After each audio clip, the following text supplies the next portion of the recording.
আমাদের কুইজ প্রতিযোগিতা আছে, তো সেখানে যাচ্ছি। বিসর্জন হলে হ্যাঁ, আমি আমার বান্ধবী এটা আর মাও যাচ্ছে আমাদের সাথে।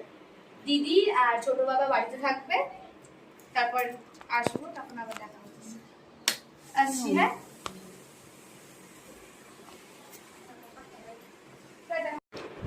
ওরে বাবারে, এক বাটি মাংস, খাসির মাংস আর এক থালা ভাত। মা, এটা কতটা দিয়েছো তুমি?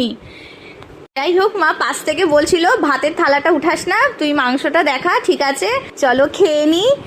এতটা ভাত তো খেতে পারবো না জানি, কিন্তু লাস্টে না দারুণ হয়েছিল মাংসটা খেতে, তার জন্য আমি সব ভাতই খেয়ে নিয়েছি।